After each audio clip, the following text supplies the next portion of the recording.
And now we move on with Roman numeral 2, talking about inventions and all the other exciting things that happened during this period. We start with railroads. Now, of course, railroads aren't a new invention, but the railroads are getting bigger and more effective and more productive. By the time you get the early 20th century, by the time you get the 1900s, it's at something like 160,000 people a day are using railroads. It's an absurd amount. So the railroads are getting bigger and bigger. And they're becoming more and more important, especially as the country expands, because this is our fastest mode of transportation at the time. Well, a boat's pretty fast too, but the problem with the boat is that it only goes where there's water. Railroads go anywhere you can put a track, which is, most places. We finally are able to link the country together with the Transcontinental Railroad. The Transcontinental Railroad goes from coast to coast. It started in 1862, didn't finish till the 1870s, 1880s? I want to say 1870. I'm going to go with 1869, 1870, somewhere in that range, I think. Can't honestly remember. 1869, 1870. Rough period of time. So it takes about 10 years in order to get this going. Basically, it was two railroads from each end, and they meet in the middle in Utah. Golden Spike and everything. So with the creation of the transcontinental railroads, now we could finally transfer goods from one end of the country to the other. It still takes a while. You're still talking about a fairly long journey, but still beats what you had to do before, which was either carry it by ox cart or by boat. So, hey, progress. Another weird invention that was a result of the railroad was time zones. You know how, we are one correct time, and then there's the central time zone and the mountain time zone and the Pacific time zone, each one which is an hour off of the others? This is because of the railroads, because the railroads had to have, on-time scheduling, had to have accurate time scheduling. But of course, if everyone just worked where the sun was, every town had a different time. Every town claimed that, it was a different clock and so forth. And this played havoc with the railroad schedule. So the railroads pushed through this concept of the time zone, where everyone in this region of the country agreed it was this time, everyone in this region of the country agreed it was this time, and so forth. So this is how you get time zones. It's mainly because of the railroad industry, which is weird, but hey, it worked out. The problem with the railroad, this would go under issues, the problem with railroads is that they're still big and bulky and loud and, very polluted. The other issue with railroads is you have difficulty putting them in already established areas. So while new towns out west and in the Midwest are popping up around the railroads, in established areas like New York, Boston, Philadelphia, and so forth, you can't exactly put a railroad in the middle of town, which means that some of the major cities had to go to bizarre lengths to use their railroads. Whereas in the rural areas, again, you could produce them, but you also had things like pollution and so forth. You also have the issue of sort of poor quality of track. Train derailments back in the day were not uncommon, but that is improved once we get steel, which we'll talk about in just a little bit. So again, that's what's going on with railroads. In terms of communication, two new communication devices pop up during this period. The first being Samuel Morse and the telegraph. Morse code. The telegraph is the precursor to the telephone. It's a series of dots and dashes and so forth. This was primarily a tool with the railroad. Railroad lines and telegraph lines were oftentimes landed together. And so the importance of the telegraph was pretty much instantaneous communication. You could communicate across the country, if not instantaneously, at least rapidly. This was the first, rapid communication technique we really had during the day.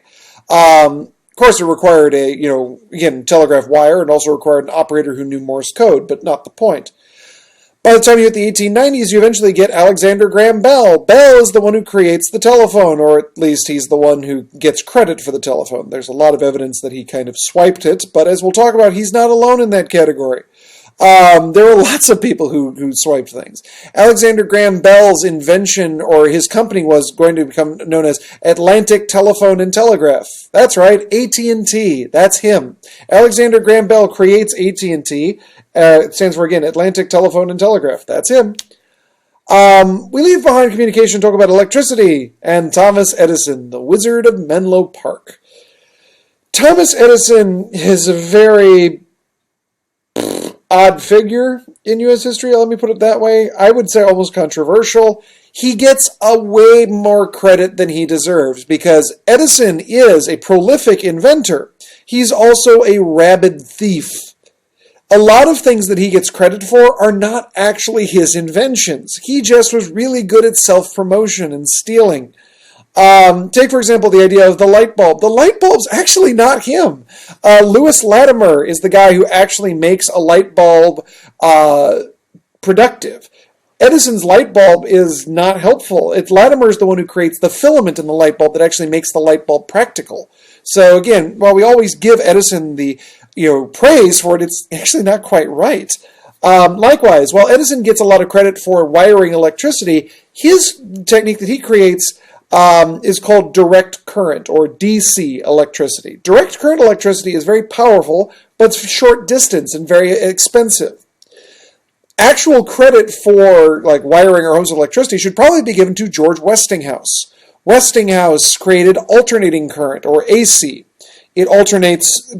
You would have to ask a scientist and probably get the full explanation of how exactly it works. But the idea is that alternating current can go further because it keeps switching between positive and negative, so it can go much further away from the power station.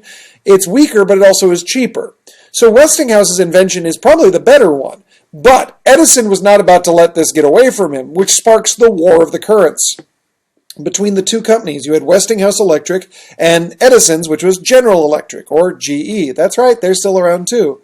Westinghouse and GE fought with each other over cities, over who got to put what wiring in, over alternating current and direct current. And the War of the Currents is one of those moments where it's a very sort of almost silly moment in U.S. history. Among other things, Edison helped to create one of the world's first snuff films.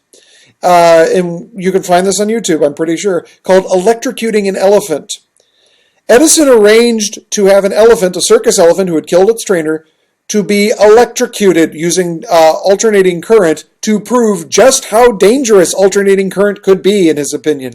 In fact, he tried to get the term electrocuted. He tried to introduce the term Westinghoused into our parliament, into our parlance, so that when people got electrocuted, you could say they got Westinghoused. And like the electric chair, he wanted to make sure it was always alternating current so people knew there was alternating current that could kill you.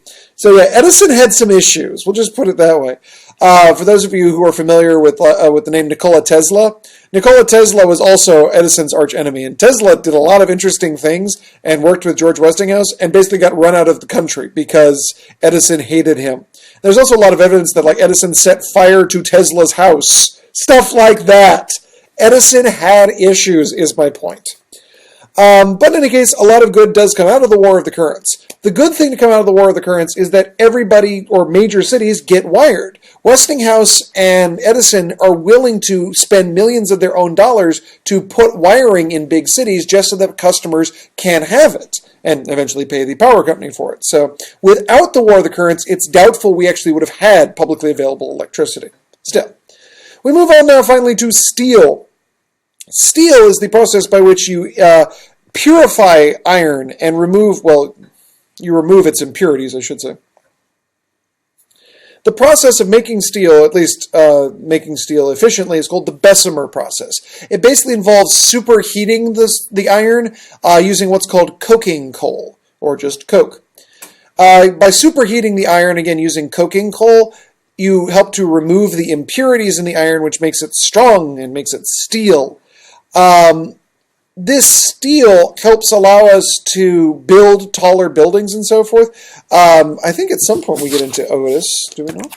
What is it? Do we not do Otis? Oh, yes, we do get into skyscrapers on the third page. Good, good, good. Not the point. Steel allows us to build bigger buildings, stronger equipment, and so on and so forth, which also allows for mass production. Mass production refers to the ability of producing items in great quantity. It is mass production. It is what it sounds like. You produce things in mass, or in large quantities. Mass production is helped by the creation of steel and by the assembly line, which we'll get into in a later chapter. And finally, you've got the creation of the Brooklyn Bridge. The Brooklyn Bridge connects the island of Manhattan to the neighborhood of Brooklyn, New York City. But what was more significant about the Brooklyn Bridge was it's an engineering marvel. It basically was the biggest suspension bridge ever created. It involved dredging and creating waterproof pylons.